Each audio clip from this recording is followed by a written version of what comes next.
Vamos unir os nossos pensamentos, pensamento em Jesus, pedindo ao Pai licença para falar do seu Evangelho e que Ele nos alcance, na medida exata, que cada um de nós precisamos para dar razão ao verdadeiro motivo para o qual viemos para esta casa planetária.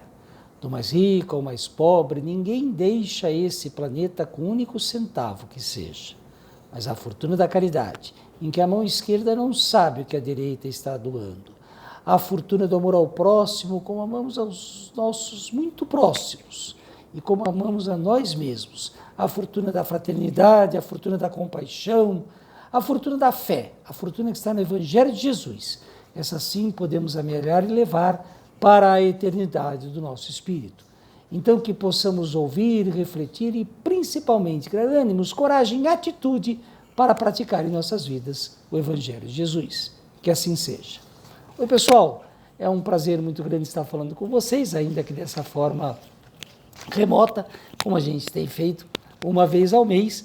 Hoje o tema é Parábola do grão de mostarda e do fermento. A situação do Evangelho é mais ou menos assim. Jesus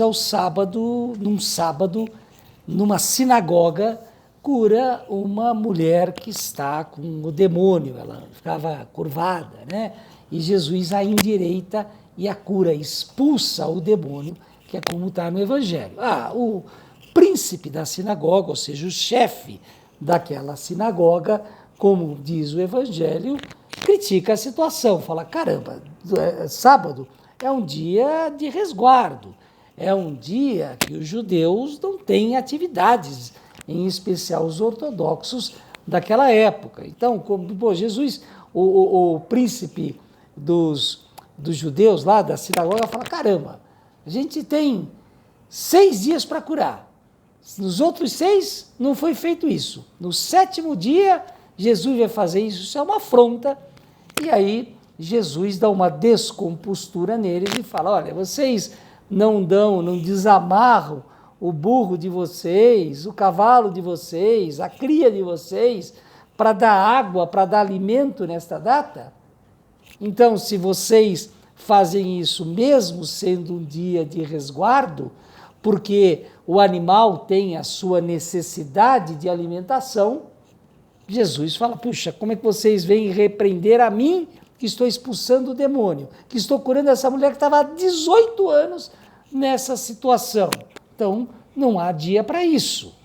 E, no fundo, Jesus quis nos mostrar que não há dia para o alimento espiritual, não há dia para o alimento da fé. Não há hora, não há momento de resguardo para nos encontrarmos, para nos ligarmos à superioridade espiritual. Essa é a lição que Jesus nos disse, que Jesus nos deixa.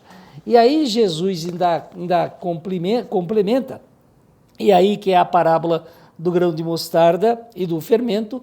Jesus complementa logo na sequência em que ele dá essa descompostura, que o pessoal lá da sinagoga ficam meio cabisbaixo, meio amuados, meio envergonhados, que é o termo que o Evangelho usa.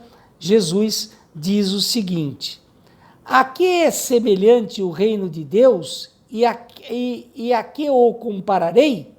É semelhante ao grão de mostarda que um homem, tomando, lançou na sua horta e cresceu, e fez-se grande árvore em que seus ramos se aninharam às aves do céu, ou seja, a árvore cresceu tanto que as aves fizeram ninho no topo dela. E disse outra vez, a que compararei o reino de Deus? É semelhante ao fermento que uma mulher, tomando, escondeu em 3 medidas de farinha até que tudo levedou. Ou seja, cresceu para ser assado, para virar um pão ou para virar algo comestível. Olhem que sutileza o Evangelho nos traz nesses ensinamentos. Que, na verdade, Na realidade, nós precisamos semear, nós precisamos fomentar a nossa existência aqui na Terra. Como o grão de mostarda pequeno, indefeso, na verdade que não poderia não dar absolutamente nada, mas ele foi semeado, ele foi cuidado e virou uma planta grande, uma árvore grande, uma árvore em que as aves fazem seus ninhos.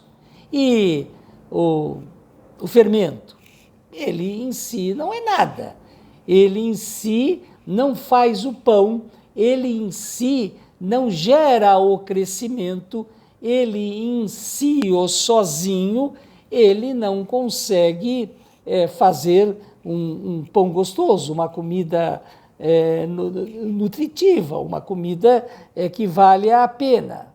Mas misturado, como diz o Evangelho, uma pequena porção de fermento a 3 partes de farinha, ou seja, com um ingrediente pequeno misturado a um outro ingrediente muito maior, ele consegue fazer a transformação necessária, porque foi cuidado, porque foi colocado na medida, porque efetivamente não foi largado. E é essa a lição que o Evangelho nos traz. Nós estamos aqui na Terra para semear, nós estamos aqui na Terra para plantar os nossos frutos morais, a nossa evolução, mas precisamos cuidar disso. O Evangelho, quando trata desse assunto, ele faz uma comparação que existe o bem e existe o mal. Ambos podem ser semeados, ambos podem ser cuidados, ambos podem ser dedicados para que a gente prospere no bem ou no mal.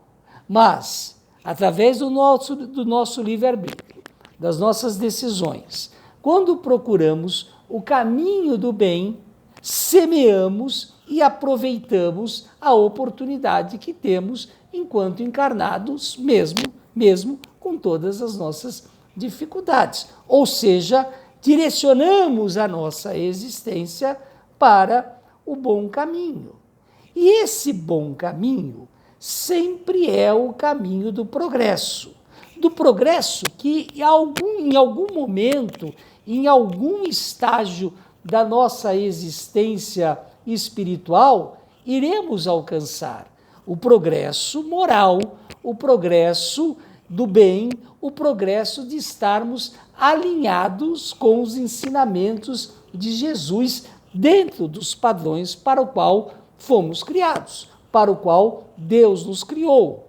Sejam necessárias quantas encarnações forem, quantas encarnações precisarmos para alcançarmos tal estágio. Mas podemos fazer a nossa parte. Somos lá o grão de mostarda, somos lá a pequena porção de fermento que, se semeados corretamente, podemos gerar a grande árvore que os pássaros fazem seus ninhos no topo, ou o pão gostoso que foi bem feito na proporção correta. E isso depende essencialmente da gente, depende de nós enxergarmos a razão para a qual viemos para esta casa planetária e fazermos a nossa parte, que está à nossa disposição, porque a lei do progresso, ela vai sempre andar para frente, ela vai sempre cumprir a sua missão de progredir. A humanidade, os povos, nós, pessoalmente, essa marcha vai ser sempre ascendente. Nós podemos fazer com que ela estacione nas nossas existências. Nós podemos fazer com que elas fique num estado mais latente. enquanto estamos encarnados e temos a oportunidade maior desse desenvolvimento. Voltar para trás, o Evangelho nos ensina, nunca vai acontecer, e parar a marcha do progresso nós não conseguimos. Podemos até tentar, e vamos pagar se tentarmos impedir esta evolução, seja moral, seja no âmbito das nossas realizações materiais, atrapalhando que outras pessoas progridam, atrapalhando que outras pessoas se desenvolvam, atrapalhando que as comunidades com as quais estamos interligados avancem. Muitas vezes o âmbito que a gente tem é o familiar e muitas vezes a gente segura esse âmbito de alguma forma, como diz o Evangelho, por causa do nosso egoísmo, por causa do nosso orgulho, matéria-prima de atraso do progresso moral e, consequentemente, do progresso como um todo. Podemos até tentar, mas não vamos conseguir. Por quê? Como o grão ou como o fermento, as coisas vão crescer, as situações vão progredir. Ora, se essa é a oportunidade que temos, por que não reconhecer? Por que não sermos mais humildes? Por que não termos menos empáfia?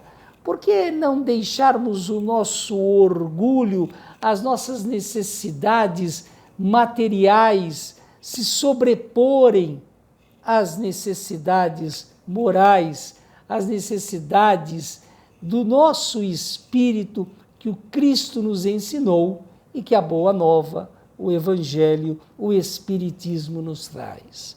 É uma questão de raciocínio lógico, é uma questão de aproveitarmos o que está ao nosso redor para nosso benefício e de todos que nos acompanham nessa marcha evolutiva. Ah, mas as situações atrapalham. Ah, mas a minha vida. Ah, mas se eu tivesse mais recursos. Ah, se eu tivesse mais. São lamentos que criamos para nós mesmos. São desculpas que procuramos ter como corrimão para nos segurarmos, para tentarmos não cair. Ora, não cair de onde? Se essas são as situações que nos fazem cair, que nos fazem descer, que nos fazem nos rebaixar diante dos verdadeiros propósitos da nossa existência, das verdadeiras oportunidades que temos de progresso espiritual. E não há desculpa, hein? Não há desculpa. O Chico Xavier conta uma das várias histórias que o Emmanuel ditava para ele, que o Emmanuel o acompanhava nesta jornada de ensinamento espírita, que certa vez Jesus estava andando com Pedro, a história é mais ou menos assim, não vou conseguir contá-la de forma fidedigna, mas se vocês forem pesquisar, vocês vão ter a essência tal qual Chico escreveu através do espírito de Emmanuel. Certa vez, Pedro estava andando com Jesus e Pedro reclamou, falando, caramba, a gente dá tanto, faz tanto por esse povo, e esse povo só reclama, né? A gente procura dar um pouco de vestimentas para eles, e eles reclamam. A gente costuma compartilhar o pão que temos e eles reclamam do pão. Esse pão está meio duro, esse pão não está legal, esse pão hoje está faltando isso, está faltando aquilo. Puxa, a gente sempre busca excesso de peixe para dividir com os irmãos necessitados e eles reclamam do peixe, o peixe está pequeno, o peixe está isso, o peixe está aquilo, e Jesus caminhando ao lado de Pedro. E aí, quando Pedro dá uma pausa naquela reclamação, Jesus fala, Pedro, analisa um pouco a situação. As roupas que nós damos são tecidos que a gente ganha, que a gente consegue recolher, que a gente consegue amealhar, e que mãos habilidosas costuram para transformar em roupas. Mãos habilidosas de alguém que tem o dom para fazê-lo. O pão que nós doamos, acho que vem daqueles fariseus, não é isso? Que doam uma sobra que tem da farinha num momento de bondade que eles têm, e esse pão que a gente consegue assar é que a gente alimenta os mais necessitados que nos seguem. O peixe, ok. Você é pescador, você e a sua turma, os outros apóstolos, conseguem pescar e a gente consegue dividir o excesso, mas a gente pesca porque a gente tem força para pescar, porque a gente tem condições de entrar no mar, a gente tem condições de dirigir o barco, a gente tem condições de jogar a rede para vir os peixes. Então, Pedro, repare, tudo que na verdade nós doamos, que nós damos, nós somos simples intermediários, porque Deus colocou todas essas situações em nossas vidas, no nosso caminho, e nós, de alguma forma, transferimos para aqueles que mais necessitam, porque nos veem, porque nos são entregues para esse destino. Que sutileza, hein? Na verdade, todas as situações pelas quais a gente passa aqui nesta casa planetária, nós somos processos, nós somos intermediários, nós somos agentes que podem fazer a transformação para o bem ou para o mal, depende da gente. Nós podemos potencializar essas ações ou nós podemos cruzar os braços e ficar numa situação mais tímida. Todas as situações que se apresentam, a gente pode fazer a diferença para melhor. A gente pode fazer a diferença para o caminho do bem. A gente pode fazer a diferença para a evolução espiritual, a evolução moral nossa e daqueles que nos acompanham, seja pela experiência, seja pela demonstração fática das nossas ações. Ou seja, nós somos grão de mostarda.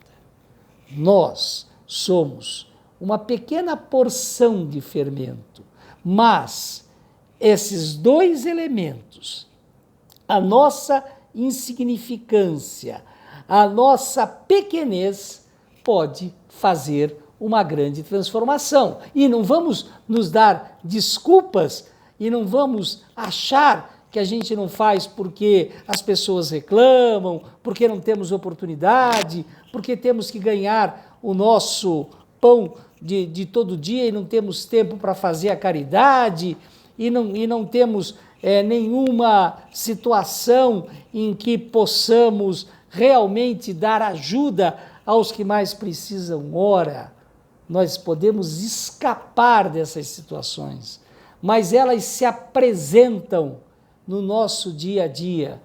Nesse momento, enquanto eu estou gravando esse vídeo, nós estamos assim com uma informação muito grande dos acontecimentos que estão ocorrendo no Rio Grande do Sul com as enchentes. Nós estamos aqui no começo do mês de setembro do ano de 2023 e do terremoto que teve em Marrocos.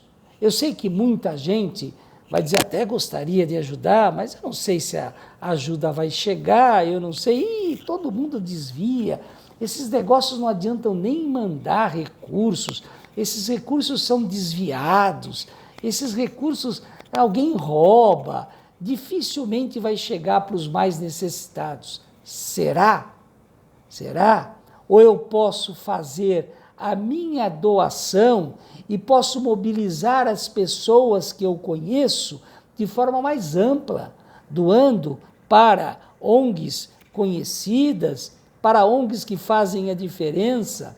Nós que somos espíritas, certamente nessas cidades atingidas, ou na capital do Rio Grande do Sul, ou mesmo em Marrocos, Acontecem lá núcleos cristãos, lá em Marrocos, ok, uma outra religião, talvez seja muito mais difícil, mas certamente existem ONGs aqui no Brasil que podem ajudar os amigos de Marrocos, e certamente existem unidades espíritas absolutamente sérias que podem ajudar e que ajudam o pessoal que está passando necessidade no Rio Grande do Sul. Mas, ao invés de eu pesquisar, ao invés de eu ir atrás, ao invés de eu mobilizar, eu critico. Eu digo que não vai chegar. Eu digo que vão roubar. Ou seja, aquele meu grão de mostarda, aquele meu fermento, não vai ser fomentado, não vai ser colocado, não vai ser semeado para o bem. Ele vai ser semeado, fomentado, se não diretamente para o mal, para uma desculpa que eu dou para mim mesmo, para não fazer algo. E eu estou falando de situações, eu estou gravando aqui de São Paulo, situações que estão distantes da gente, pelo menos aqui, da capital do estado de São Paulo, ou mais distantes. Mas eu estou aqui no centro da cidade. Basta eu descer aqui no centro da cidade que eu vou encontrar muitas pessoas com muitas necessidades. E eu posso fazer a minha parte, eu posso fazer a diferença. Assim como cada um de nós podemos ser grão de mostarda, podemos ser pequena porção de fermento e fazer com que a árvore cresça muito e que o bolo, e que o pão, e que o alimento tenha a sua levedura necessária, porque ele prosperou em solo que foi semeado. Ele prosperou em bolo, em pão que foi trabalhado para o bem. Essa é a lição que o Evangelho nos traz, que está dentro de cada um de nós fazer a diferença para a nossa própria existência.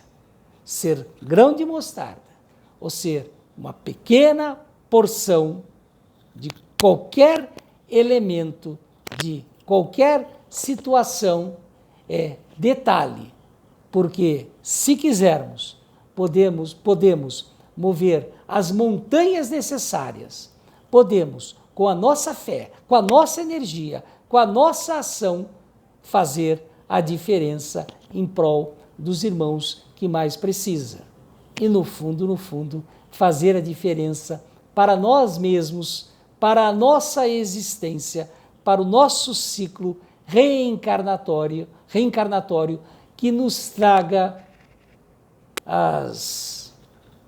os méritos, que nos traga as soluções, que nos traga as saídas necessárias para que possamos, no final desse ciclo, ter a certeza de que aproveitamos, de que demos razão ao verdadeiro motivo para o qual viemos para esta casa planetária. Vamos mais uma vez unir os nossos pensamentos, pensamento em Jesus, agradecendo ao Pai por ter ouvido, por ter refletido um pouco sobre o seu Evangelho. Vamos nos comprometer a aprofundar o estudo, a aprofundar o conhecimento, para que possamos ficar fortes, para que possamos criar o escudo necessário para empreender em nossa vida o caminho do bem em detrimento do caminho do mal que também nos cerca. Que assim seja. Muito obrigado pela atenção de vocês. Espero encontrá-los brevemente em uma outra oportunidade. Até!